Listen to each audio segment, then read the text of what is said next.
Etika adalah refleksi yang disebut dengan self-control, karena segala sesuatu yang dibuat dan diterapkan dalam kepentingan kelompok sosial itu sendiri. Profesi adalah pekerjaan yang dilakukan sebagai kegiatan pokok untuk menghasilkan nafkah hidup dan yang mengandalkan suatu keahlian. Profesional adalah seseorang yang mempunyai pekerjaan purna waktu yang hidupnya mempraktekkan suatu keahlian tertentu atau dengan terlibat dalam suatu kegiatan tertentu menurut keahlian. Prinsip etika profesi. Yang pertama ada tanggung jawab, yang kedua ada keadilan, yang ketiga ada otonomi. Tanggung jawab dibagi menjadi dua. Yang pertama, terhadap pekerjaan itu dan terhadap hasilnya. Yang kedua, terhadap dampak profesi itu bagi orang lain atau masyarakat pada umumnya. Berikut ada keadilan, di mana prinsip ini menentukan kita untuk memberikan kepada siapa saja apa yang menjadi haknya. Yang ketiga ada otonomi, di mana prinsip ini menuntut agar setiap kaum profesional diberi kebebasan dalam menjalankan profesinya. Analisis produk pangan adalah suatu langkah yang sangat penting dilakukan agar makanan bisa memenuhi kriteria yang layak dipasang secara luas, atau bisa juga diartikan sebagai suatu penguraian dan pengukuran zat gizi dalam bahan pangan. Yang pertama adanya otoritas. Analisis pangan diwajibkan oleh pemerintah atau diwajibkan oleh BPOM karena dengan melakukan analisis pangan kita jadi lebih tahu baik atau buruk suatu pangan.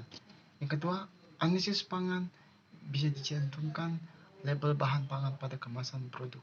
Hal ini bertujuan agar orang yang ingin membeli produk bisa melihat analisis kimianya di label kemasan. Yang ketiga, kemasan mutu produk bisa sesuai dengan yang digunakan. Misalnya, seseorang ingin membentuk massa otot di tubuhnya, kemudian mencari susu tinggi protein. Dengan adanya analisis kimia, orang tersebut tahu berapa persen analisis kimia orang tersebut sesuai dengan pembentukan massa ototnya. Yang keempat, agar bisa melakukan pengembangan produk. Di sini saya akan menjelaskan tentang cara pengujian bahan pangan. Analisis bahan pangan bisa dilakukan dengan 3 cara, yaitu uji fisik, uji sensoris, dan uji kimiawi. Di sini saya hanya akan menjelaskan tentang uji fisik dan uji sensoris, sedangkan untuk uji kimiawi sendiri akan dijelaskan oleh teman saya yang bernama Kurnia. Langsung saja saya akan menjelaskan tentang uji fisik. Uji fisik dilakukan untuk mencirikan sifat fisik dari bahan pangan yang dapat dikategorikan menjadi sebagai berikut. Yang pertama, wujud bahan pangan, yaitu cair, padat, dan gas. Yang kedua, tekstur bahan pangan, yaitu keras atau lembek, getasan atau gampang pecah, dan lainnya. Yang kedua, uji sensoris. Uji sensoris biasanya disebut juga uji organoleptik. Uji sensoris dilakukan untuk mengetahui kualitas bahan pangan yang bisa ditangkap oleh kelima panca indera, yaitu rasa, bau, dan warna bahan pangan. Uji sensoris ini dilakukan dengan menggunakan teknik survei. Kegunaan dari uji sensoris ini adalah untuk memastikan produk olahan pangan yang dihasilkan bisa sesuai dengan mayoritas keinginan pasar atau konsumen.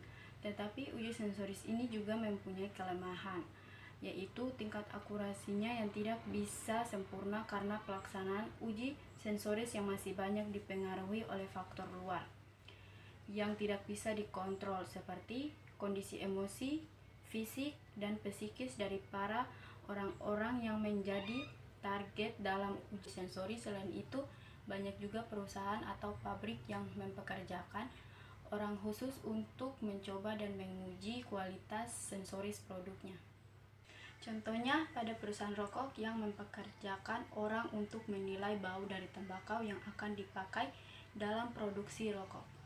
Dan kita juga bisa mengetahui dengan cara dikepal menggunakan tangan apakah kering atau basah, atau bisa juga dengan mencium aromanya.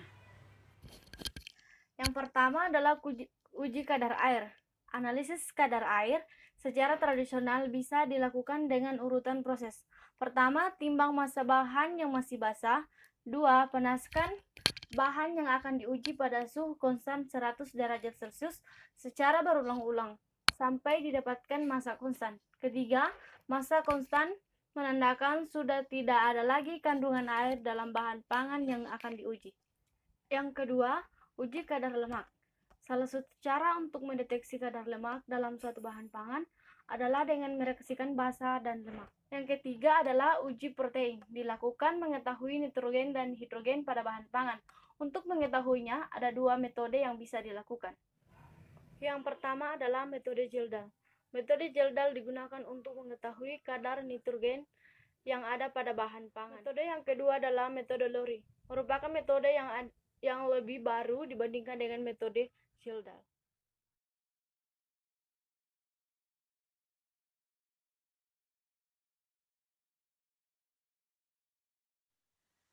Analisis produk pangan adalah suatu langkah yang sangat penting untuk dilakukan agar makanan bisa memenuhi kriteria dan layak dipasarkan secara luas.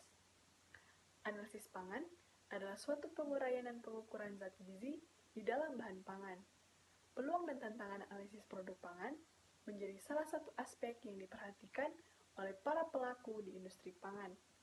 Berbagai produk baru bermunculan, perdagangan antar negara juga semakin gencar. Kepastian akan produk yang aman serta umur simpan dari bahan pangan tersebut menjadi hal yang utama dan yang diperhitungkan. Seorang analisis biasanya melakukan analisis produk pangan di dalam laboratorium, dan seorang analisis yang profesional sudah pasti mengenal dengan istilah Good Laboratorium Practice atau GLP, yang adalah aturan-aturan, prosedur-prosedur, dan praktek-praktek yang baik yang dapat digunakan untuk menjamin mutu data analisis yang diperoleh dari hasil analisis pangan. Seorang analisis pangan yang profesional akan sangat memperhatikan cara berpakaian di dalam laboratorium, seperti menggunakan jas lab, sarung tangan, masker, dan sepatu yang tertutup. Kebersihan diri, laboratorium, dan alat-alat pengujian juga harus selalu diperhatikan. Selain itu, selama menganalisis, harus memperhatikan setiap tahap dari metode yang digunakan dan perhitungannya harus tepat dan akurat. Dan juga harus memperhatikan kesterilan selama menganalisis.